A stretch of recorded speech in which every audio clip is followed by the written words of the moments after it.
Xi Jinping की सरकार ने अगर चीन के इतिहास से जुड़े सारे आर्काइव्स जला न दिए हों तो उनमें एक शख्स का नाम पक्का होगा जिनसे शी जिनपिंग खूब डरते होंगे। वो शख्स जिसे चीन में कभी हीरो कहा नहीं गया, लेकिन इतिहास उन्हें उसी तरह याद रखता है। वो शख्स हैं जनरल शू शिनचियान, चीनी पीपल्स लिबरेशन आर्मी यानी पीएलए के वो अफसर जिन्होंने 1989 में सत्ता की सबसे कठोर आज्ञा मानने से इनकार कर दिया था।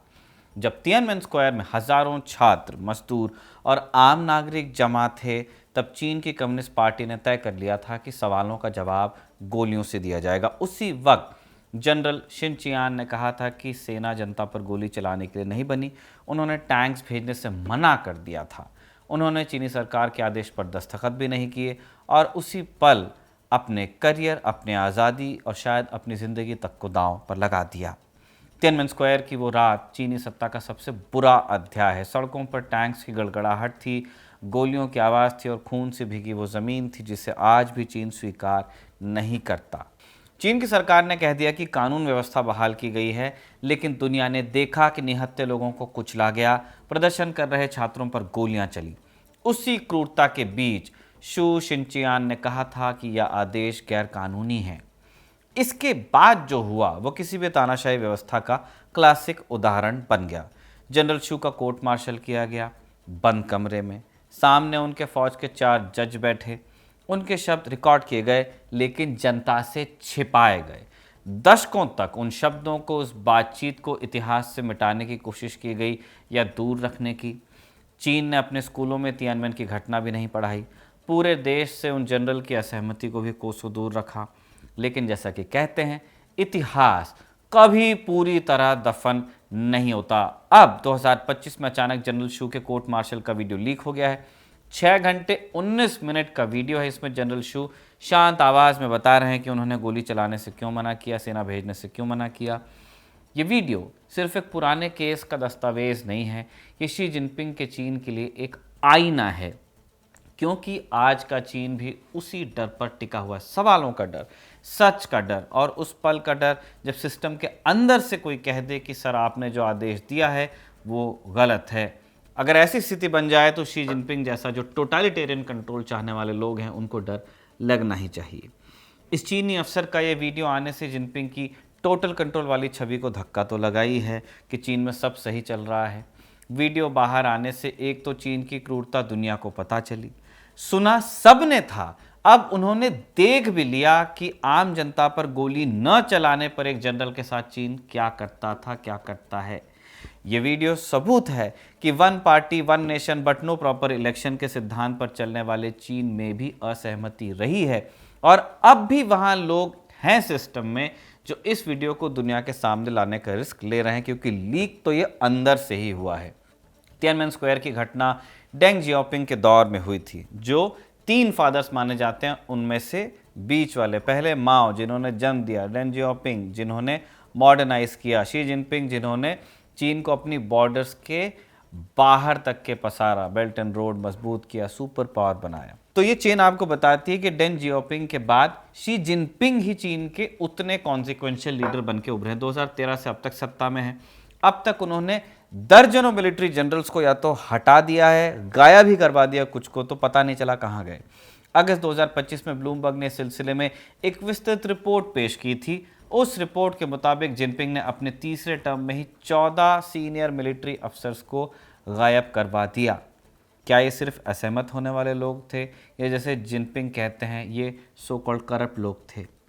ये सिर्फ नंबर्स नहीं है, जिनपिंग के डर को बताते हैं ये आंकड़े। इसलिए जब इतिहास से इसी तरह की एक बड़ी असहमति का वीडियो लीक हो जाता है तो ये बात जिनपिंग को परेशान करने वाली हो जाती है। इसीलिए आज के शो में हम जानेंगे कि जनरल शू शिनचियान की कहानी क्या है, उनके कोर्ट मार्शल का जो वीडियो लीक हुआ है उसमें क्या सामने आया है, और वो तब और अब के चीन के बारे में क्या बताता है। नमस्कार, स्वीकार कीजिए निखिल का, आप खबरगांव का डेली इंटरनेशनल बुलेटिन राजदूत देख रहे हैं।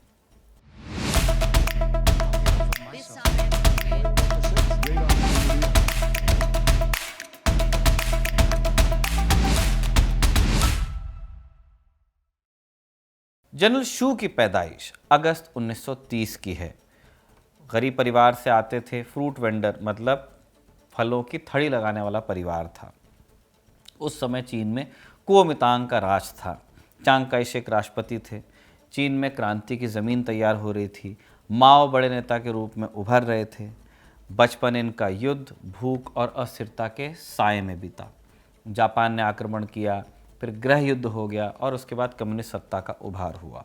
तो ये वही पीढ़ी थी जिसे बचपन में ही सिखा दिया गया कि देश सबसे ऊपर है और सेना सबसे पवित्र संस्था। नौजवानी में उन्हें पीपल्स लिबरेशन आर्मी ज्वाइन की। उस वक्त सेना सिर्फ एक नौकरी नहीं थी, आज भी नहीं है चीन में तो, बल्कि कम्युनिस्ट पार्टी के प्रति निष्ठा का प्रतीक थी। शू बचपन से ही पढ़ाई में तेज थे, इसलिए उन्हें उसी मिजाज का काम भी मिला। फाइल्स उनको हैंडल करनी पड़ती थी, जो आदेश ऊपर से आते उस पर वो अपना एनालिसिस पेश करते। इन सब वजहों से सीनियर अफसरों की नज़र में आते गए। धीरे धीरे उनकी पोस्टिंग सेंसिटिव इलाकों में होने लगी, जिम्मेदारियां उनकी बढ़ने लगीं। धीरे धीरे वो आगे बढ़े, कमांड लेवल तक प्रमोशन मिला। पार्टी को ऐसे ऑफिसर चाहिए थे जो संकट के वक्त में बिना सवाल किए आदेश माने। बाहर से देखने पर शू बिल्कुल उसी ढांचे में फिट दिखते थे, लेकिन अंदर से वो सेना को जनता से बहुत अलग नहीं मानते थे। उनके लिए सेना का मतलब सीमा की रक्षा थी, सत्ता की रक्षा नहीं। इसलिए जब साल 1989 में प्रदर्शन शुरू हुए तो इसका उदाहरण दिखा भी। उस समय तक शू पीएलए की 38वीं ग्रुप आर्मी के कमांडर थे। पीएलए की एक एलीट यूनिट थी, सबसे अच्छी ट्रेनिंग इनके पास थी, बेहतर हथियार थे, टैंक्स, आर्मर्ड गाड़ियाँ थीं, बुलेट प्रूफ, और सबसे भरोसेमंद ऑफिसर्स इनके पास थे। सरकार इसे सीमा की जंग के लिए नहीं बल्कि राजधानी और सत्ता की सुरक्षा के लिए रखती थी। 38 ग्रुप आर्मी जो था, तो तैनाती भी बीजिंग के आसपास ही थी। इसका मतलब था कि ये यूनिट कुछ मिनटों में राजधानी में दाखिल हो सकती थी। इसी वजह से पार्टी को इस पर पूरा एतमाद था। सिर्फ एक यूनिट की बात नहीं है, एक डिवीजन साइज फॉर्मेशन थी। आप ऐसे समझ लीजिए कि अगर चीन की सत्ता एक किला थी तो 38 ग्रुप आर्मी उस किले का मुख्य दरवाज़ा संभालने वाली फौज थी। 1980 के दशक में चीन में सुधार का दौर आया, आर्थिक सुधार हुए। डेंग जियाओपिंग ने बहुत ओपन किया इकॉनमी को, बाजार खुले, शहर बदल गए।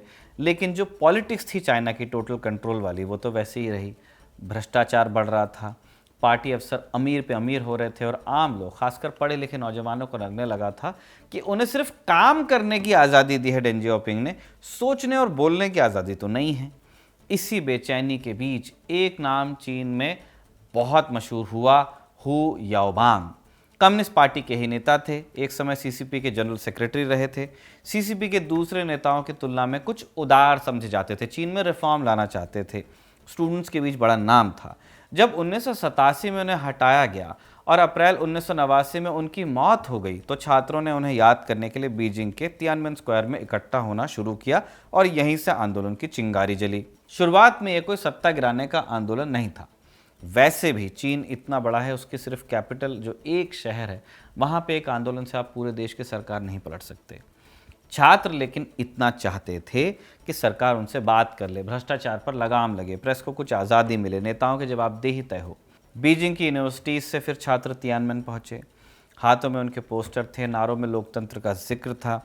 धीरे धीरे सिर्फ ये छात्रों का आंदोलन नहीं रह गया, फिर मजदूर आ गए, सरकारी कर्मचारी आ गए, लेखक, पत्रकार, यहाँ तक कि कुछ पार्टी मेंबर यानी सीसीपी के लोग भी प्रदर्शन में कुछ वक्त के लिए शामिल हुए। जब सीसीपी के नेता इस प्रदर्शन में शामिल हुए तो सत्ता को डर लगने लगा। पूरे चीन की निगाहें तियानमेन स्क्वायर पर टिक गई थी। सरकार के भीतर भी मतभेद थे। पार्टी महासचिव जाओ जियांग बातचीत चाहते थे, जबकि प्रधानमंत्री ली पेंग सख्ती के पक्ष में थे। मई 1989 आते आते आंदोलन और तेज हो गया। छात्रों ने भूख हड़ताल शुरू की। तियानमेन स्क्वायर लोकतंत्र की एक खुली पाठशाला बन गया और उसी दौरान सोवियत नेता मिखाइल गोर्बाचोव चीन आए।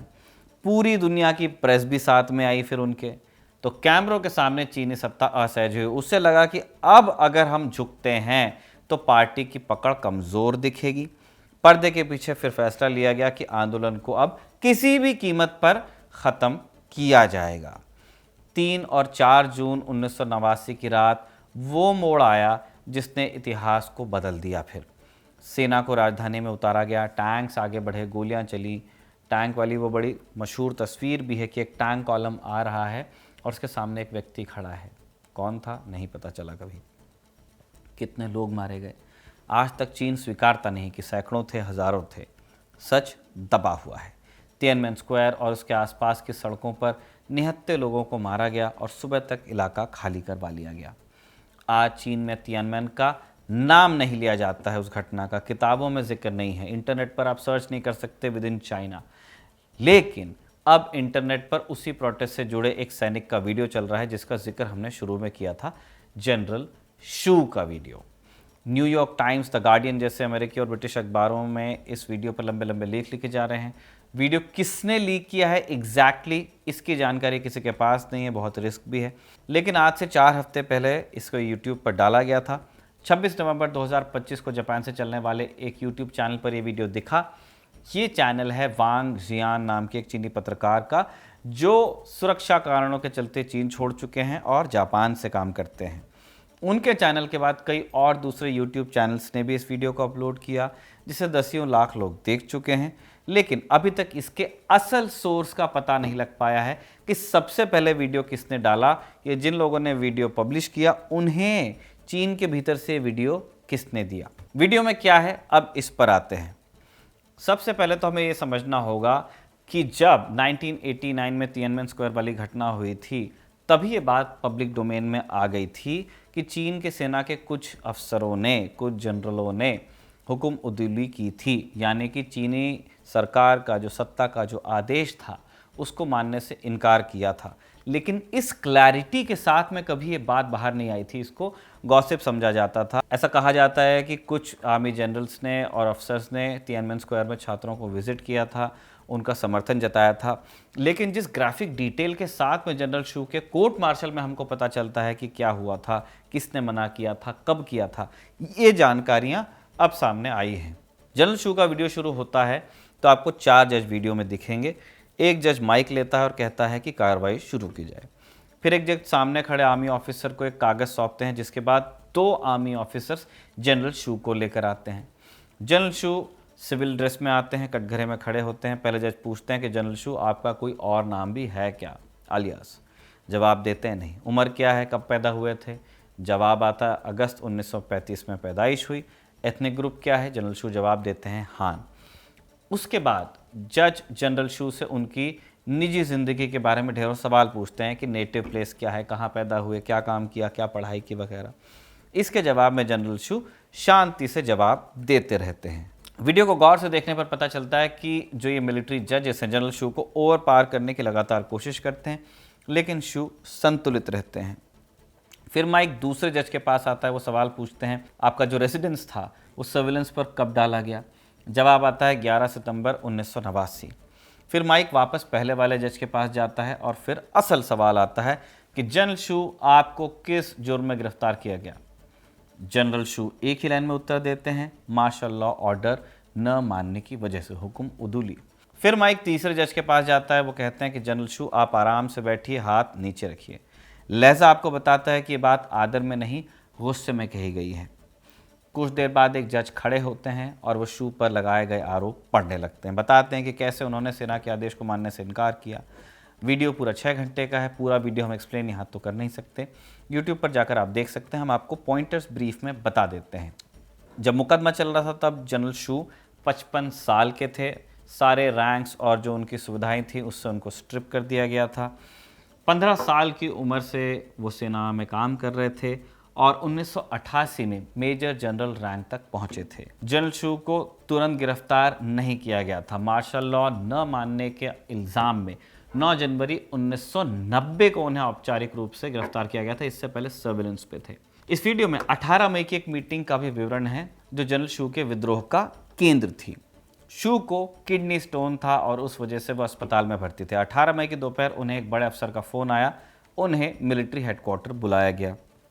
उन्हें हुक्म मिला कि उनकी 38वीं आर्मी के 15,000 सैनिकों को 200 से 300 आर्मर्ड व्हीकल्स, टैंक्स, BMPs ये सब लेकर और भारी गोला बारूद लेकर बीजिंग में मार्शल लॉ लागू करवाने के लिए जाना है। सेना को 20 मई की आधी रात तक अपने ठिकानों पर यानी कि अपने टारगेट पॉइंट्स पर पहुंचना था, लेकिन जनरल शू ने यह आदेश मानने से इनकार कर दिया।